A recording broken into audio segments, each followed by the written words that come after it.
Bismillahirrahmanirrahim. Wassalatu wassalamu ala maulana rasulillah wa ala alihi wa sahbihi ajma'in. Bon, de retour avec vous avec une nouvelle vidéo concernant toujours le système de gestion de base de données. Donc avant tout, je tiens à remercier toutes les personnes qui ne cessent de m'encourager. Je leur dis normalement merci beaucoup. Et le sujet d'aujourd'hui, bien sûr, ça sera la création de base de données. Donc avant d'entamer l'atelier, bien sûr, je veux bien sûr faire quelques explications concernant les bases de données au niveau SQL Server 2016. Donc on commence. Donc je commence d'abord avec les bases de données système.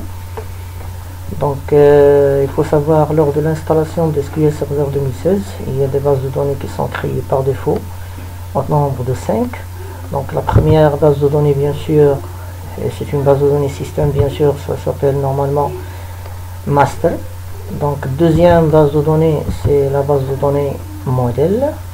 Troisième base de données, c'est la base de données MSDB, c'est-à-dire MS Database. Quatrième base de données, c'est la base de données Temp Database. Et la cinquième base de données, c'est la base de données ressources.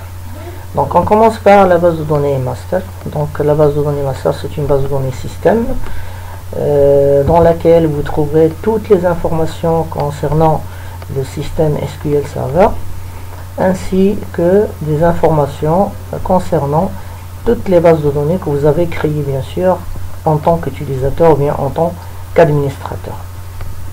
Donc si vous voulez, on peut par exemple accéder à cette base de données master.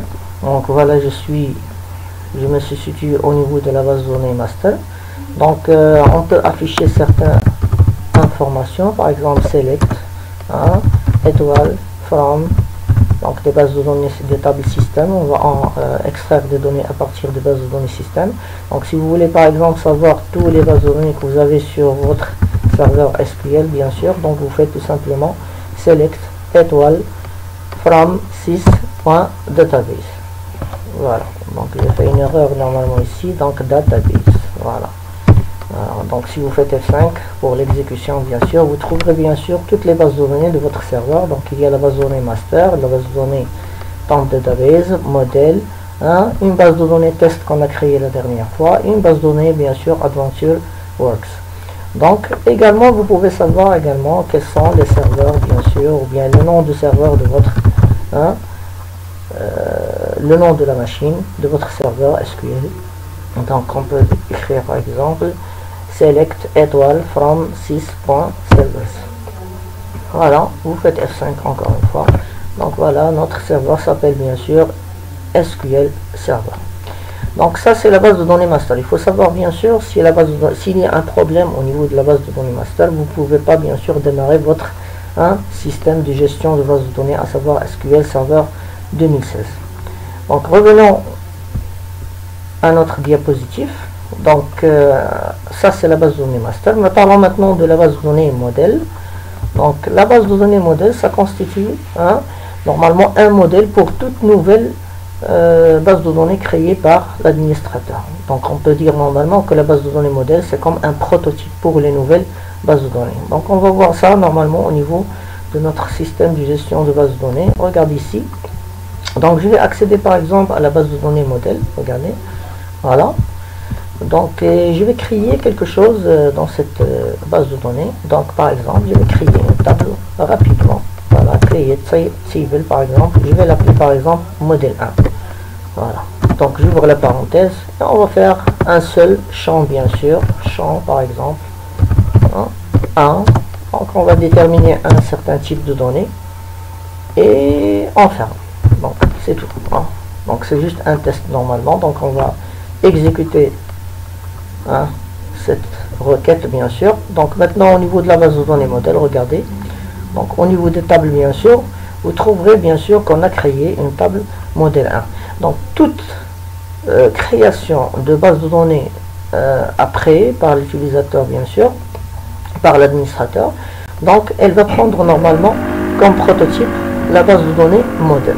regardez, on va créer maintenant, on va se situer d'abord au niveau de la base de données master, et on va créer une nouvelle base de données qu'on va appeler par exemple create database, voilà, et test 10. Voilà. Donc on va exécuter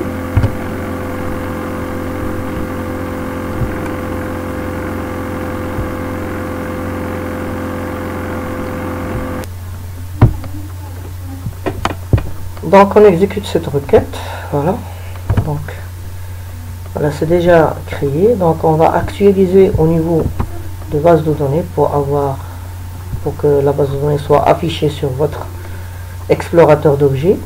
Donc regardez, voilà la base de données test 10.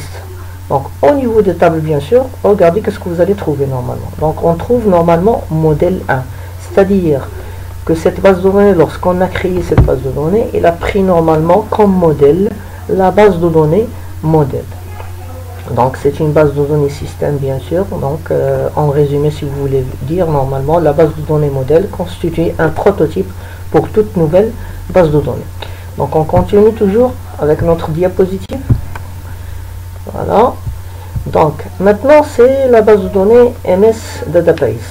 Donc tout simplement c'est une base de données également système, utilisée par l'agent SQL Server, bien sûr, pour planifier des alertes ou bien des travaux. Donc également il est utilisé avec ce qu'on appelle l'interface de gestion du système de gestion de base de données SQL Server 2016, à savoir SQL Server Management Studio. Donc également il y a la base de données Temp Database. Normalement, comme son nom l'indique, c'est une base de données temporaire. Donc qu'est-ce que ça veut dire temporaire? Tout simplement lorsque le système redémarre normalement, donc cette base de données elle est totalement vidée, donc il est tout simplement rempli avec des données temporaires. Donc cinquième base de données système, c'est la base de données ressources. Eh bien, c'est une base de données qui constitue, bien qui est associée à la base de données master, parce qu'elle normalement stocke tous les objets système. Donc c'est une base de données que vous ne pouvez pas normalement voir sur votre explorateur objet. Donc si vous voulez bien sûr la voir, bien sûr il faut suivre ce chemin. Tout simplement vous ouvrez votre poste de travail, voilà, donc vous avez la partition C, après vous avez programme, vous cliquez sur Microsoft SQL Server, et après donc ce dossier, bien sûr Microsoft SQL, encore une fois Microsoft SQL, et bien sûr le dossier bin, et voilà, vous trouverez bien sûr cette base de données stockée dans cet emplacement. Donc voilà le fichier journal normalement de cette base de données, ainsi que le fichier principal, ce qu'on appelle le fichier primaire. Donc c'est tout pour les bases de données système. Donc on revient à notre diapositive pour continuer bien sûr notre introduction sur les bases de données. Donc maintenant on va voir les bases de données utilisateurs, c'est-à-dire les bases de données qui sont créées par l'administrateur. Donc, les bases de données SQL Server sont stockées dans des fichiers du système de fichiers. Les fichiers peuvent être regroupés en groupes de fichiers. Donc il faut savoir à chaque création d'une base de données, bien sûr, donc au moins vous devez avoir deux fichiers pour cette base de données. Un fichier, ce qu'on appelle le fichier principal, ou bien le fichier primaire. Donc ce fichier, bien sûr, principal, ou bien fichier primaire, il stocke normalement toutes les informations ou bien toutes les données de votre base de données, ainsi que les informations de démarrage de votre système de gestion de base de données. Donc voilà. Également, si vous décidez normalement de stocker vos données sur d'autres fichiers, bien sûr, c'est ce qu'on appelle les fichiers secondaires. Et également, il y a ce qu'on appelle également le fichier journal de transaction. Donc comme on a dit, bien sûr, le fichier principal il stocke toutes les informations de démarrage ainsi que toutes les données de votre base de données, sauf si vous avez décidé bien sûr de stocker les données sur d'autres fichiers tels que par exemple les fichiers secondaires.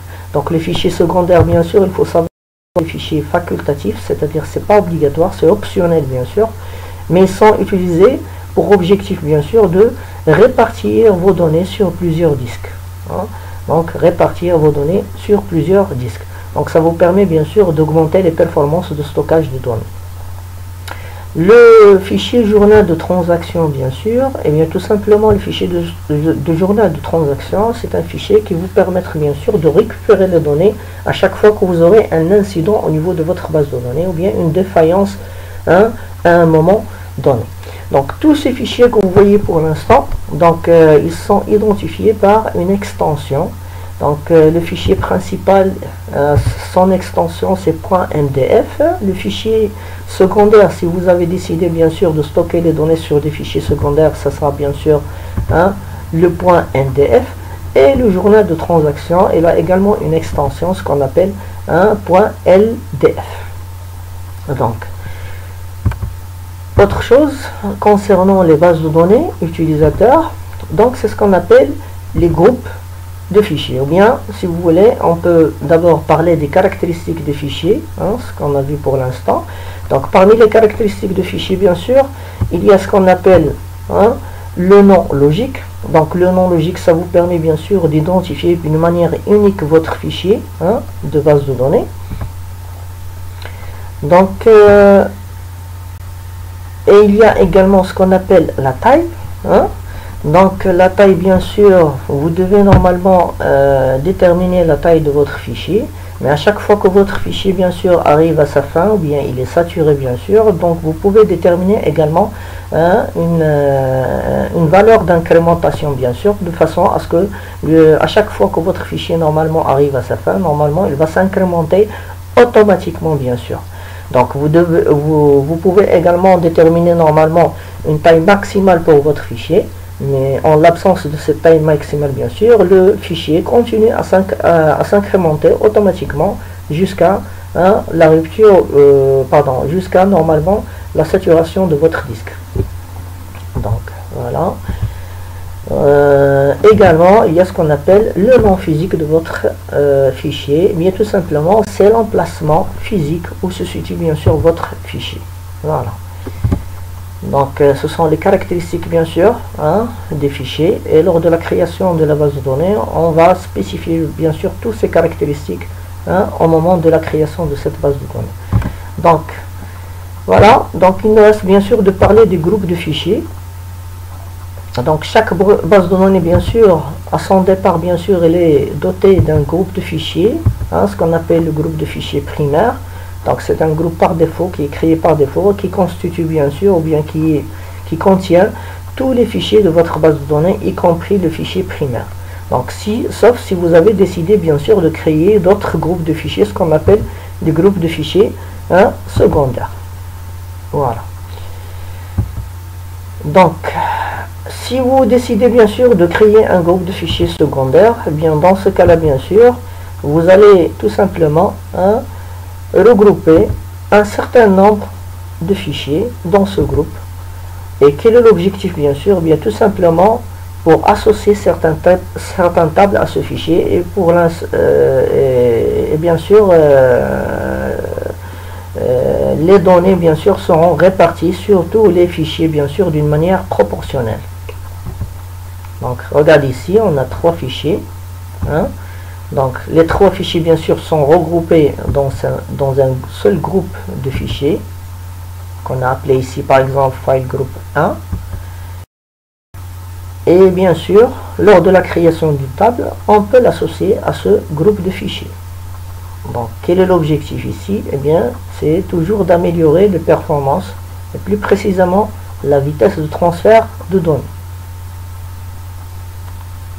Donc chaque requête bien sûr que vous envoyez bien sûr ou bien que vous exécutez envers cette table bien sûr, elle sera répartie bien sûr sur les trois disques où vous avez normalement stocké vos fichiers bien sûr, puisque la table normalement elle sera stockée d'une manière proportionnelle sur les trois fichiers qui composent bien sûr votre groupe de fichiers file group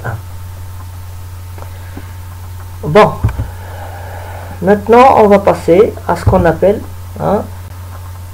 la création de bases de données, et on va voir bien sûr notre atelier qu'on va créer aujourd'hui ou bien qu'on va aborder aujourd'hui.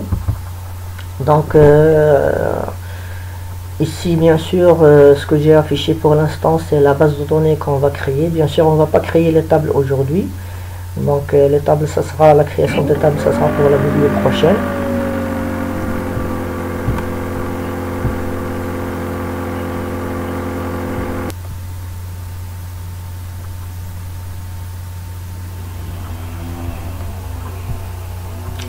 Bon voilà, donc dans cet atelier, donc on va créer une base de données avec les spécifications suivantes. Donc la première chose, on va nommer notre base de données agence IMO. Voilà. Donc notre base de données sera dotée normalement de 4 fichiers. Hein. Un fichier primaire, agence IMO data 1, avec une taille de 10 Go. Hein. Il sera stocké sur le disque 1. Et le deuxième fichier, toujours avec une taille 10 Go sur le disque 2. Le troisième fichier sur le même disque, hein, avec une taille de 10 Go. Le quatrième fichier, ce sera de 10 Go normalement sur le disque 3. Également, notre base de données sera dotée de 3 groupes de fichiers. Donc, chaque groupe, bien sûr, il sera, ou bien il va contenir normalement un certain nombre de fichiers. Donc pour le groupe de fichiers primaire, donc il va contenir le premier fichier, à savoir le fichier principal, agence IMO data 1. Le groupe de fichiers locataire data, donc c'est un autre groupe de fichiers. Donc il va contenir 2 fichiers secondaires, agence IMO data 2 et agence IMO data 3. Donc le groupe de fichiers logement data, donc il sera constitué également d'un seul fichier, à savoir agence IMO data 4. Donc tous les fichiers bien sûr doivent avoir une incrémentation de croissance automatique de 1 Go bien sûr. Donc après, donc on va ajouter un autre fichier, agence IMO data 5, dans un groupe de fichiers, ou bien dans le groupe de fichiers qu'on a déjà créé bien sûr, c'est le groupe de fichiers logement data. Donc 7e question et 8e tâche. Donc on va ajouter un groupe de fichiers à notre base de données qui sera normalement déjà créée. Donc ce groupe de fichiers, on va l'appeler archive data, contenant un nouveau fichier bien sûr, agence IMO data 6. Donc après on va procéder à la suppression de ce fichier qu'on a créé, agence IMO data 6. Donc, et la dernière chose bien sûr, on va associer, ou bien on va créer une table et on va l'associer bien sûr au groupe locataire data. Donc on va commencer notre travail et à chaque fois on va revenir à la diapositive pour voir normalement toutes les tâches à remplir. Voilà. Donc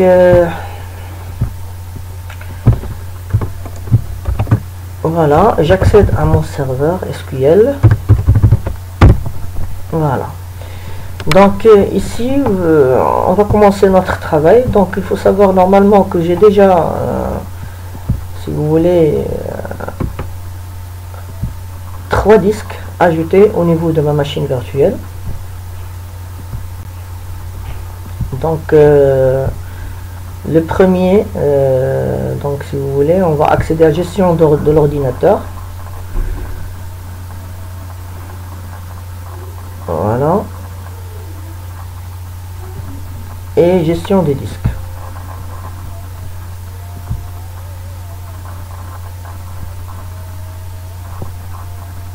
Donc on attend un peu. Donc comme vous voyez ici, j'ai 3 disques normalement. Il y a le disque 1 avec une partition E, le disque 2 avec une partition F et le disque 3 avec une partition G bien sûr. Donc ça c'est juste pour savoir normalement les disques qu'on a créés sur cette machine.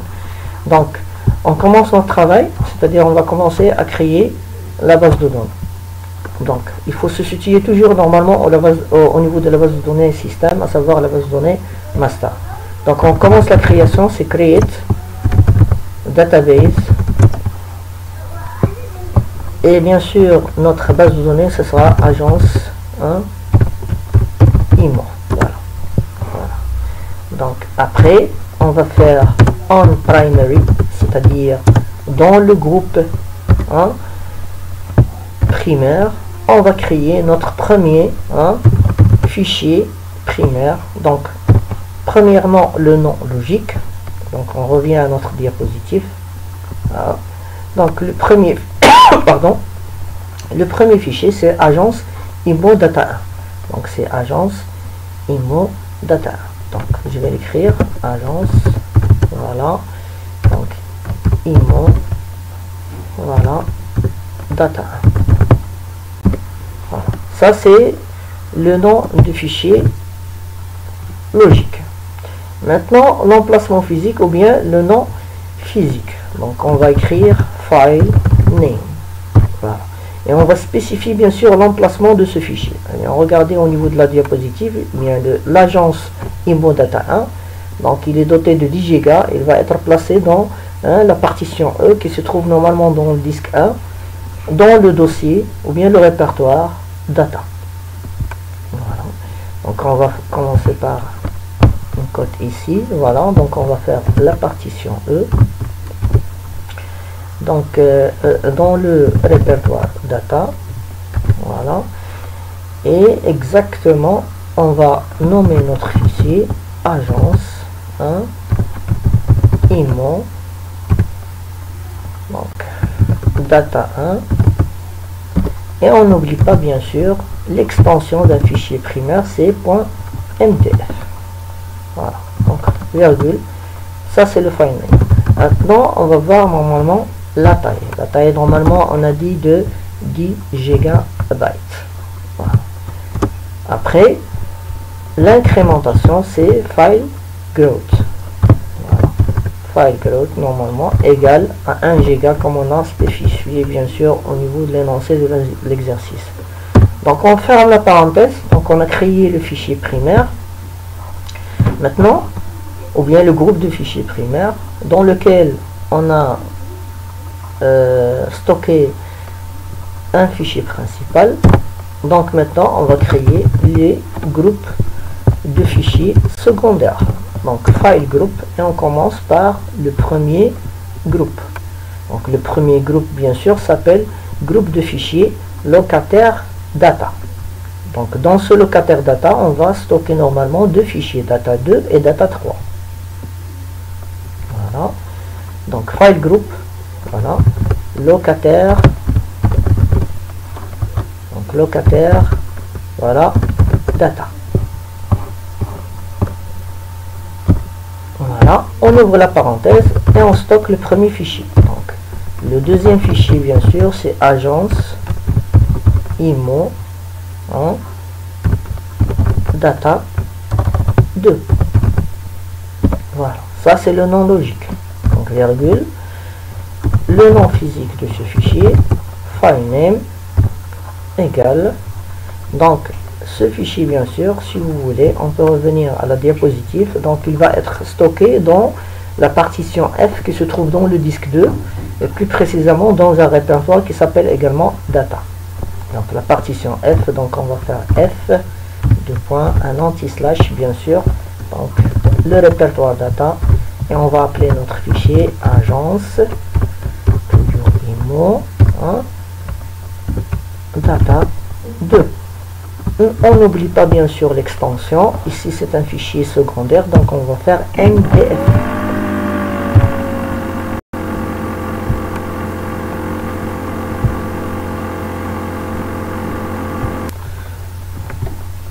Bon, on continue. Il reste normalement, n'oubliez pas la virgule. Voilà. Donc size, donc toujours normalement ça sera 10 GB, donc virgule. Et l'incrémentation, file growth, voilà, est égal à 1 GB. Voilà. Donc je ferme la parenthèse, mais il faut savoir normalement qu'on a deux fichiers dans ce groupe de fichiers secondaires, savoir locataire data. Donc on va faire virgule et on va insérer le deuxième fichier, à savoir name. Donc cette fois-ci c'est agence, donc IMO data, cette fois-ci c'est 3. Donc ça c'est le nom du fichier logique, file name, voilà, égal, donc on va le stocker sur le même disque, donc ce sera F de point anti-slash normalement le répertoire data, et on va nommer ce fichier agence, donc IMO data, pardon, data 3. Voilà. Donc, n'oubliez pas l'extension, c'est toujours NDF, puisqu'il s'agit normalement d'un fichier secondaire. Donc, virgule, donc toujours size, donc il faut spécifier toujours la taille de votre fichier, 10 GB, et l'incrémentation, file, growth, voilà, donc égale 1 GB. Donc, comme vous voyez ici, je n'ai pas spécifié bien sûr la taille maximale pour ce fichier, c'est-à-dire quoi? C'est-à-dire tout simplement que ce fichier, bien sûr, continue à s'incrémenter automatiquement jusqu'à ce que le disque normalement soit saturé, bien sûr. Donc, voilà, on a créé le groupe de fichiers, le deuxième groupe de fichiers. Maintenant, on va créer le troisième groupe de fichiers, à savoir logement data, dans lequel on va stocker un fichier agence IMO data 4. Donc, le data 4, bien sûr, va être stocké dans la partition G qui se trouve dans le disque 3. Donc, on continue. Donc voilà, donc on va faire virgule et on va écrire file group, c'est-à-dire on va créer un nouveau groupe de fichiers qu'on va appeler bien sûr logement data. Voilà, et on va ajouter notre fichier. Donc name, c'est le nom logique, donc agence, voilà. Donc, IMO data. Donc, c'est data 4. Voilà. Donc, virgule. Le nom physique. Donc, file name égale. Donc, cette fois-ci, on va le stocker dans la partition G. Donc, un anti-slash. Le répertoire data. Voilà, ici. Donc, on va faire agence. IMO data 4.ndf toujours. Donc je ferme, virgule, et je continue. Donc size, c'est toujours la même taille pour tous les fichiers. Voilà, et le file growth. Voilà. File growth, bien sûr, donc égal à 1 giga, c'est-à-dire une incrémentation de 1 giga. Donc je ferme la parenthèse. Donc n'oubliez pas, normalement on a créé tous les groupes de fichiers, c'est vrai, mais il reste normalement ce qu'on appelle le journal de transaction.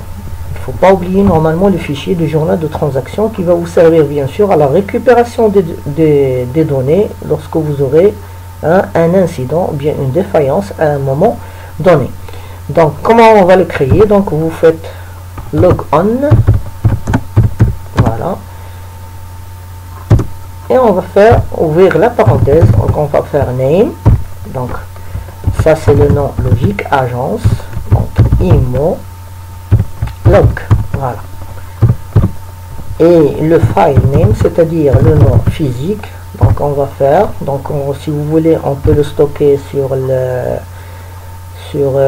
même disque que le fichier principal, le fichier primaire. Donc on va faire par exemple la partition E, voilà, donc dans le répertoire data toujours, et le fichier bien sûr c'est agence, voilà, IMO, voilà, log. N'oubliez pas l'extension du fichier du journal de transaction, c'est .ldf, on ferme la cote.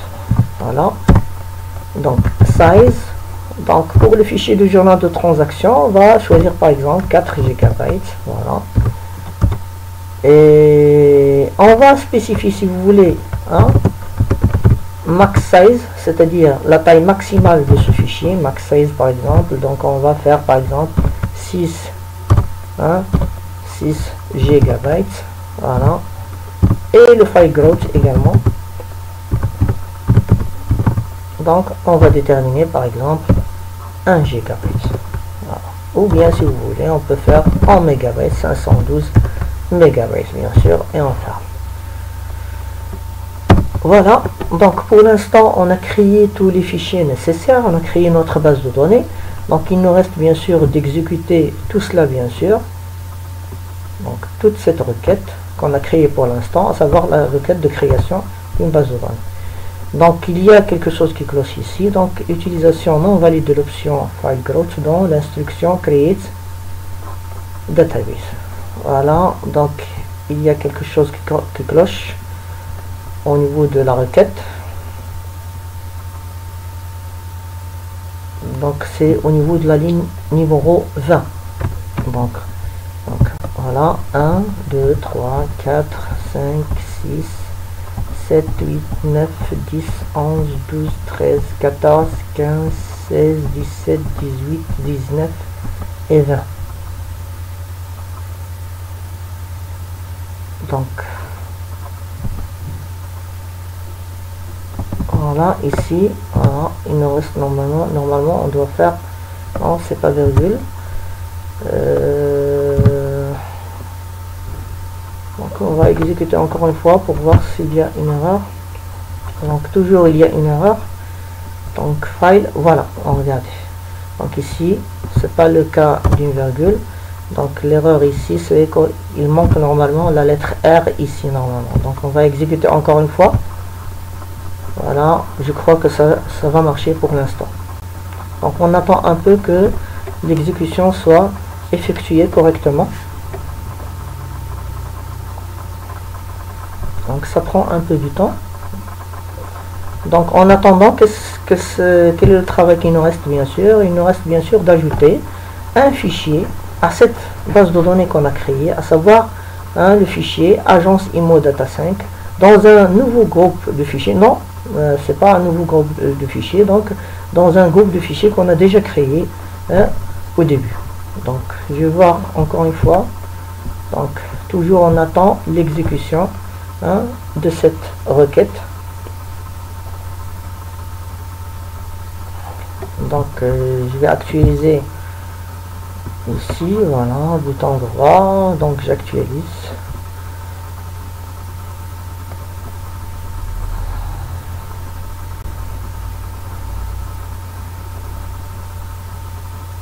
Donc on attend un peu. Donc ok, donc la requête n'a pas encore été exécutée. Donc ça va durer un peu de temps.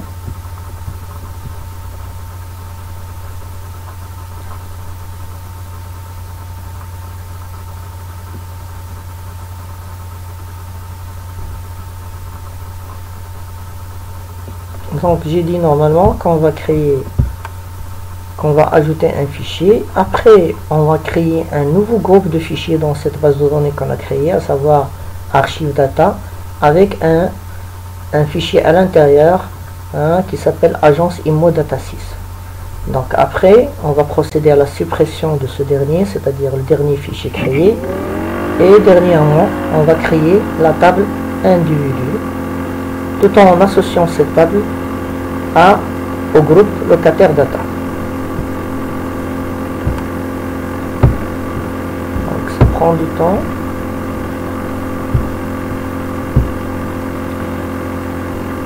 Voilà, comme vous voyez, donc la base de données est créée.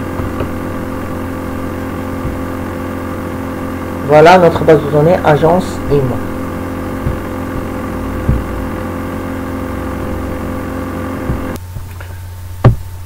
Bon, pardon. Bon voilà, on a créé la base de données agence IMO, comme vous le voyez ici. Donc voilà, la base de données, elle est créée. Donc la base de données a été créée tout en prenant bien sûr le modèle qu'on a spécifié au début. Donc la base de données a été créée avec une table modèle 1. Donc bien sûr ici vous pouvez bien sûr supprimer cette table par la suite. Donc regardez ici, donc qu'est-ce qu'on va faire?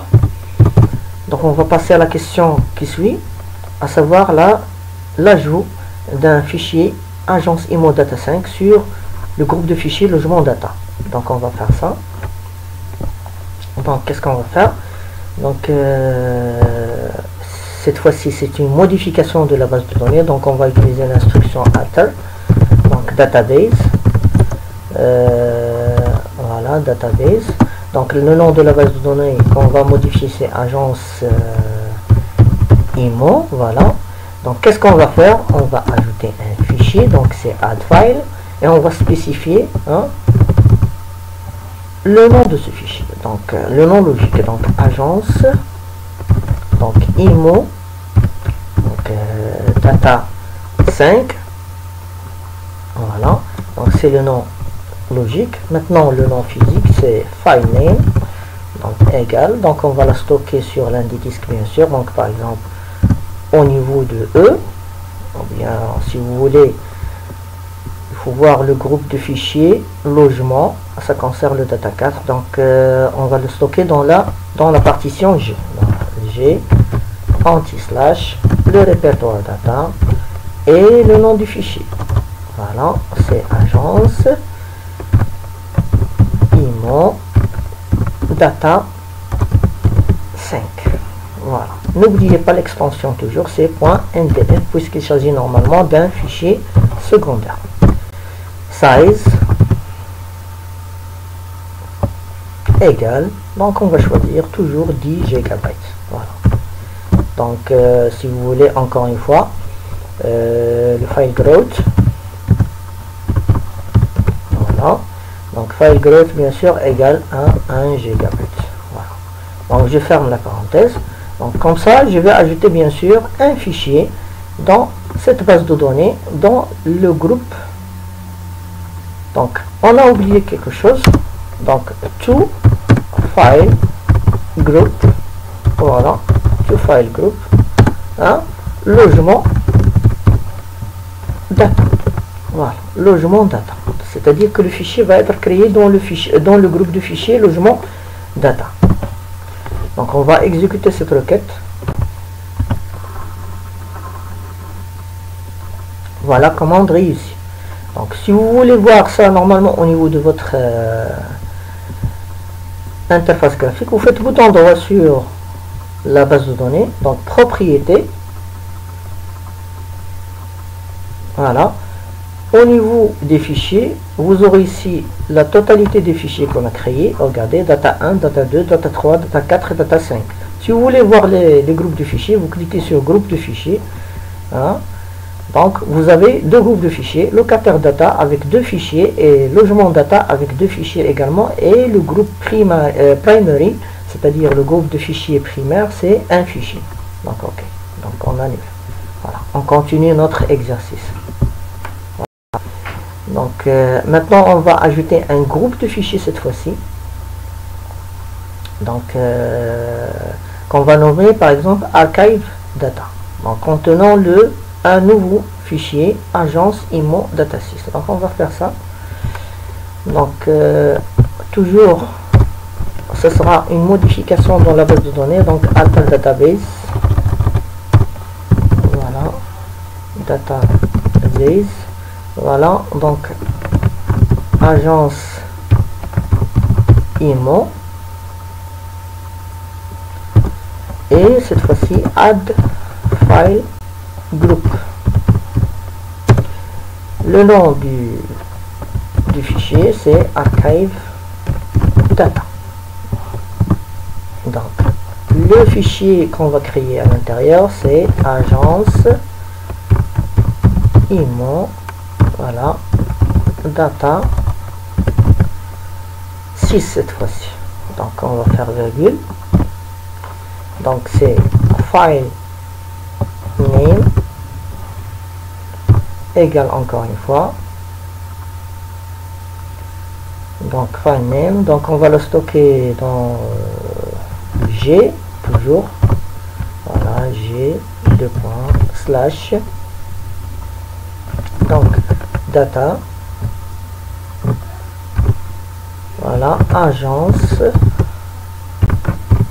IMO data 6, voilà. Donc data 6, n'oubliez pas l'extension .df, voilà, virgule. Donc size, donc égal 10 GB, voilà, et le file growth, c'est-à-dire l'incrémentation automatique, on va choisir un generate. Donc on ferme la parenthèse.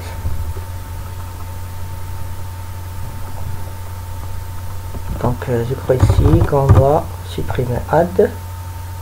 Donc non, c'est add file group. Donc il y a quelque chose qui cloche ici. Voilà. Donc vers name. Donc on va essayer ici faire une virgule. Donc ça marche pas toujours. Donc il y a une erreur.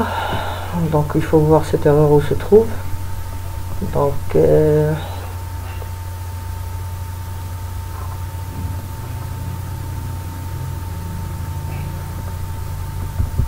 je vais exécuter la première commande. Hein. Regardez la première requête. Voilà, commande réussie. Donc j'ai ajouté pour l'instant le groupe archive data. Et maintenant je vais ajouter le fichier agence IMO data 6. Voilà. Donc je dois faire encore une fois ici alter. Donc database. Voilà, agence IMO. Et bien sûr je vais faire ici add file. Et après to file group. Le dernier groupe de fichiers qu'on a créé, c'est archive. Donc j'ai fait ici une erreur au niveau du groupe de fichiers. Donc archive data. Voilà. Donc je vais exécuter encore une fois. Hein, donc je vais ajouter ici, j'ai ajouté normalement le fichier dans le groupe archive data. Donc il y a voilà, file group. Donc voilà. Donc, au lieu de P, c'est P. Voilà. Encore une fois l'exécution. Voilà. Le fichier a été créé. Donc la question qui suit, eh bien la suppression de ce dernier fichier qu'on a créé, c'est-à-dire data 6. Donc voilà. Donc, comment on va faire? Donc alter. Donc toujours c'est une modification dans la base de données. Alter database agence IMO. Voilà. Donc qu'est-ce qu'on va faire? Remove file, et le fichier qu'on va supprimer c'est agence, c'est le nom logique qu'on va choisir, data 6. Voilà. Donc je vais exécuter, a été supprimé. Voilà, la suppression a été effectuée. Donc il reste maintenant de créer une table et l'associer bien sûr à un tel groupe de fichiers. Donc on va créer la table individu. Voilà, regarde ici.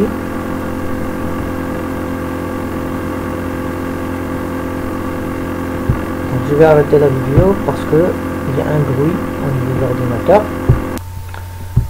Bon, comme j'ai dit, normalement on va créer la table individu, on va l'associer bien sûr au groupe de fichiers locataire data. Voilà. Donc on se dirige directement vers notre système de gestion de base de données.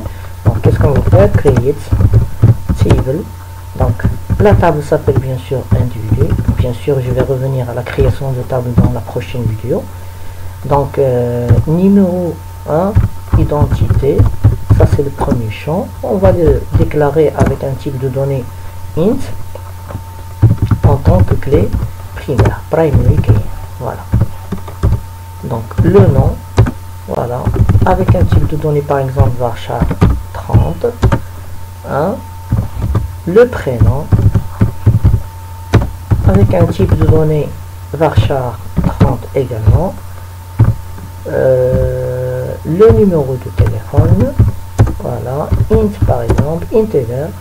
Donc, et voilà, je ferme la parenthèse. Hein. Et qu'est-ce qu'on va faire bien sûr? On va associer cette table normalement au groupe de fichiers hein, locataire data. Donc, on va écrire on locataire hein, data. Voilà. Et on crée la table. Donc, groupe de fichiers locataire data non valide. Donc, on a fait peut-être une erreur au niveau du nom du groupe du fichier. On va voir comment on a nommé locataire data. Donc, locataire, donc file group locataire data. Donc voilà, qu'on va faire, on va voir où se trouve normalement le problème. Donc